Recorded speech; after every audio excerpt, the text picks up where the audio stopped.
యాదాద్రి శ్రీలక్ష్మీ నరసింహస్వామి వారి సన్నిధిలో శ్రీకృష్ణాష్టమి వేడుకలు 3 రోజుల పాటు ఘనంగా జరిగాయి. ప్రధాన ఆలయంలో వైష్ణవ సాంప్రదాయంగా పాంచరాత్ర ఆగమశాస్త్ర ప్రకారం ఉట్లోత్సవం, రుక్మిణి కళ్యాణం నిర్వహించి శ్రీకృష్ణాష్టమి వేడుకలకు పరిసమాప్తి పలికారు. ఆలయ అర్చకులు కృష్ణాష్టమి వేడుకల్లో భాగంగా ముందుగా ఆలయంలో ప్రత్యేక పూజలు నిర్వహించి ఉట్లోత్సవం నిర్వహించారు. ఆలయ తూర్పురాజగోపురం వద్ద ఉట్టి కొట్టే క్రీడను ఆలయ ఆచారంగా జరిపారు. గత 3 రోజులుగా చేపట్టిన ఉత్సవాలలో పారాయణ పఠనాలు చేపట్టారు.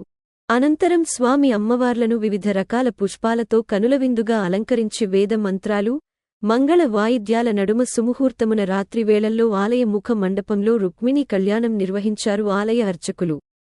ఆచార వ్యవహారాలతో కొనసాగిన వేడుకల్లో ఆలయ ఈవో భాస్కర్రావు, ధర్మకర్త నరసింహమూర్తి, ఆలయ అధికారులు పాల్గొన్నారు. అనుబంధ ఆలయం పాతగుట్టలోనూ యథావిధిగా ఉట్లవేడుక, రుక్మిణీ కళ్యాణోత్సవం జరిపారు.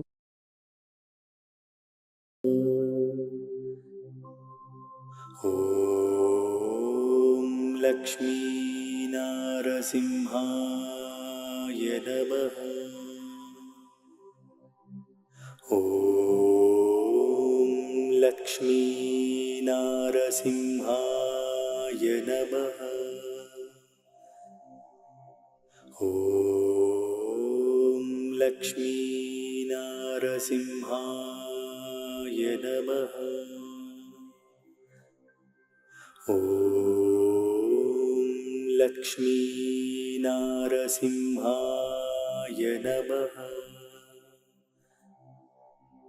ఓం లక్ష్మీ నరసింహాయ నమః.